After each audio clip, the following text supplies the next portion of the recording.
El juicio fraudulento en contra de Chevron en Ecuador, 2003-2011. En el 2003, se entabló una demanda por daños ambientales a nombre de 48 ciudadanos ecuatorianos en contra de Chevron en Lago Agrio, Ecuador. En el 2011, la Corte ecuatoriana dictó una sentencia fraudulenta por $18.000 millones en contra de Chevron.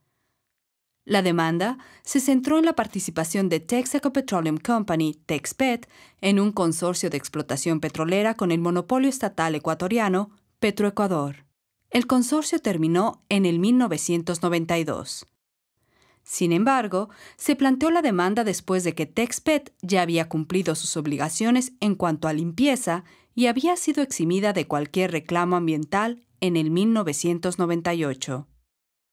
Después que los demandantes denunciaron que Texpet dejó un desastre ambiental en la Amazonía ecuatoriana, Chevron contrató a destacados científicos de la salud y ambientales para que investigasen. Después de revisar y considerar la evidencia, incluso más de 1.500 muestras ambientales, los científicos concluyeron que los reclamos de los demandantes no tenían fundamento científico. Dado que los hechos y la ciencia no le favorecían, el equipo legal de los demandantes ecuatorianos, incluidos Steven Donziger, Joseph Kohn, Pablo Fajardo y Luis Llanza, recurrió al fraude. En la exhibición de pruebas en Estados Unidos, se descubrió finalmente que usaron cuentas secretas de correos electrónicos, de bancos y nombres en clave, primero para orquestar y después para intentar encubrir sus actos indebidos. Desde el inicio, los abogados demandantes sabían que Petroecuador era la parte responsable de las condiciones ambientales en la Amazonía. Se me hace un poco inconcebible que podamos culpar a Texaco de todo lo que hace Petroecuador hasta hoy en día. Antes de unirse al caso, el principal abogado demandante ecuatoriano, Pablo Fajardo, reconoció la responsabilidad de Petroecuador. Desde que salió inclusive Texaco de aquí, Petroecuador ha producido más daños y mucho más desastres que la misma Texaco. Entonces, en cada rato hay derrames, hay ruptura de tubos, hay contaminación de pantanos, de ríos, de esteros en gran magnitud. Pero como es empresa estatal, como están la misma gente vinculadas con las leyes y todo, no hay quien diga nada. Sin embargo, Fajardo cambió su postura después de integrarse al caso. Nuestra teoría legal es que Texaco es responsable de todo el daño existente, incluso el causado por Petroecuador. Como prueba de su hipocresía, antes de demandar a Chevron, los abogados demandantes acordaron por escrito no demandar a Petroecuador o ninguna institución ecuatoriana. En cambio, los abogados demandantes prosiguieron una demanda infundada contra Chevron, porque como le dijo Donziger al equipo de los demandantes, el gobierno aquí probablemente nunca va a pagar cualquier sentencia. En contraste, Texaco puede pagar. Eso es mal, porque como se sabe, no saben ustedes, el gobierno aquí probablemente nunca va a pagar cualquier sentencia. En contraste, Texaco puede pagar. Pero desde un principio, los propios expertos de los demandantes, Dave Russell y el Dr. Charles Kumbacher, dijeron a los abogados demandantes una y otra vez en documentos internos que los análisis ambientales no sustentaban sus denuncias sobre el daño ambiental de Texpet. Los expertos de los demandantes dijeron a los abogados que sus análisis resultaban contraproducentes y contraproductivos, y que los ensayos de sustancias químicas cancerígenas eran infructuosos, que los compuestos cancerígenos simplemente no están presentes. Según los peritos de los demandantes mismos, los análisis de ciertos compuestos revelaron que la contaminación era mucho más reciente y que pertenece a Petroecuador y no a Texaco. Los peritos de los demandantes también admitieron en privado que la limpieza ambiental realizada por Texpet desde fines de la década del 90 se estaba llevando a cabo tal como fue diseñada. Nada les importó a los abogados demandantes los resultados de los análisis ambientales, porque su caso nada tenía que ver con el medio ambiente. Es decir, es por eso que no es científicos que van a determinar lo que hacemos, es abogados, porque tenemos que manejar el caso. La ciencia tiene que servir la abogacía, no la abogacía la ciencia. Because at the end of the day, this is all for the court, just a bunch of smoke and mirrors and bullshit. It really is. We have enough to get money, to win. Para ganar, los abogados demandantes empezaron a falsificar los informes de expertos. A principios de 2005, radicaron informes con el nombre del Dr. Charles Kumbacher, uno de sus expertos en el ambiente. Los informes decían que Kumbacher concluyó que 2 emplazamientos requerían una remediación por millones de dólares. Sin embargo, cuando Chevron lo citó a declarar, el Dr. Kumbacher testificó que esos informes fueron falsificados y radicados a su nombre sin su conocimiento, y que él no había hallado que hiciese falta limpieza adicional en ningún emplazamiento. I did not reach this conclusion, and I did not write this report. Did you ever find that any of the sites that you inspected required any further remediation? No. Aún conociendo el testimonio del Dr. Kumbacher, el juez ecuatoriano se negó a investigar la radicación de informes de expertos falsificados. Cuando empezaron a falsificar los informes de expertos, los abogados demandantes también despidieron al laboratorio de la Universidad Católica que habían empleado para hacer sus ensayos y contrataron a un ignoto laboratorio llamado Havoc. Havoc afirmó haber analizado más de 75% de las muestras ambientales de los demandantes, pero la experta misma de estos admitió después que el laboratorio no tenía el equipo necesario para hacer esos ensayos críticos. Havoc have the equipment necessary to analyze samples for individual PAHs?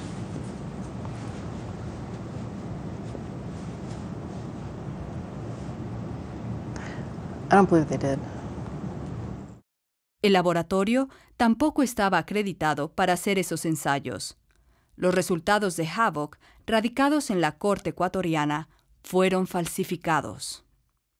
Para ocultar la realidad, el equipo legal de los demandantes reiteradamente obstruyó los intentos de Chevron de hacer que un juez ecuatoriano inspeccionara a Havoc, porque semejante inspección habría sido un desastre para su caso. Luego que un juez ordenó inspeccionar a Havoc, Donziger detalló su plan para intimidar al juez para que revocase esa orden.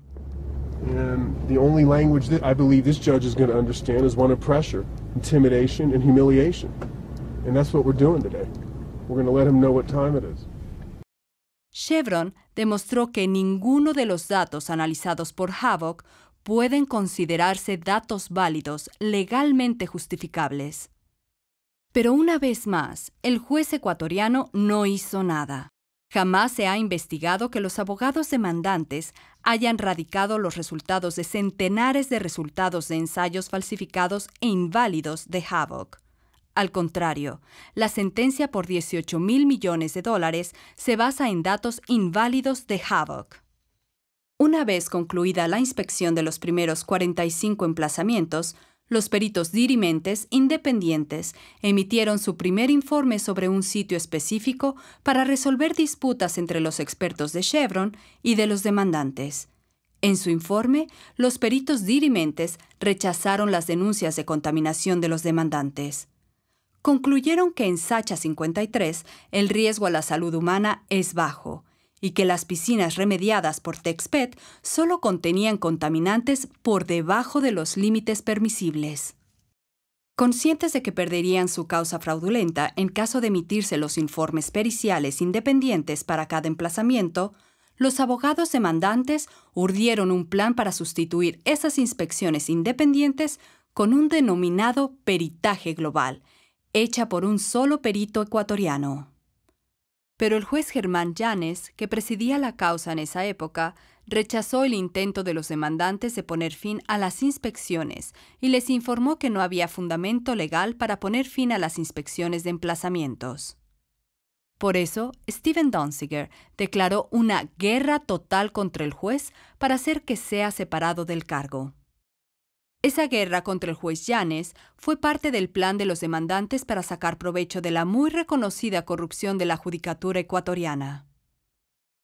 All the judges here are corrupt.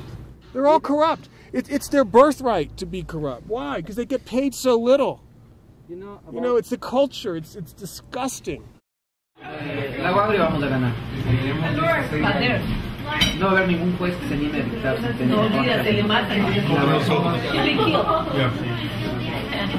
Who will be killed? The judge? If he rules against us, he rules against Sexton. Against us? He'll be killed. Yeah, sure. He might not be, but he thinks he will. Yeah, Which is just as good. We have concluded that we need to do more politically to control the court, to pressure the court. We believe they make decisions based on who they fear the most, not based on what the law should dictate. But it's a critically important moment because we want to send a message to the court that don't fuck with us anymore, not now and not later and never. Los abogados también usaron como palanca su relación con Rafael Correa, que se reunió con el equipo de los demandantes poco después de ser elegido presidente de Ecuador. El día de su reunión, Correa ordenó a su gobierno emitir un boletín de prensa en que prometía todo el respaldo del gobierno nacional a los demandantes. El presidente Correa también dijo a los abogados demandantes que él llamará al juez por ellos. Los agentes de los demandantes luego se reunieron en secreto con los principales asesores del presidente Correa. Las tomas descartadas de la película Crude muestran un encuentro con el secretario jurídico de Correa, Alexis Mera, para urdir el plan para anular los contratos de transacción y finiquitos entre el gobierno y Texpet. Mera, tras percatarse de que lo estaban filmando, exigió que apagaran la cámara. Yo veo qué hacer y cómo podemos ayudar. Sí, pero hay que salir con prensa, cerrar la calle República donde está ellos. Y así funciona este país. Claro, jurídicamente tenemos el problema de la ¿Por qué están prescripción. filmando? Les cuento la historia. Esto es... ¿Por qué están filmando? Me parece totalmente procedente. es Perdóneme que le diga de esa manera. A ver, perdóneme. Los abogados demandantes explotaron esa corrupción e influencia política y chantajearon al juez Yanes para someterlo a su voluntad.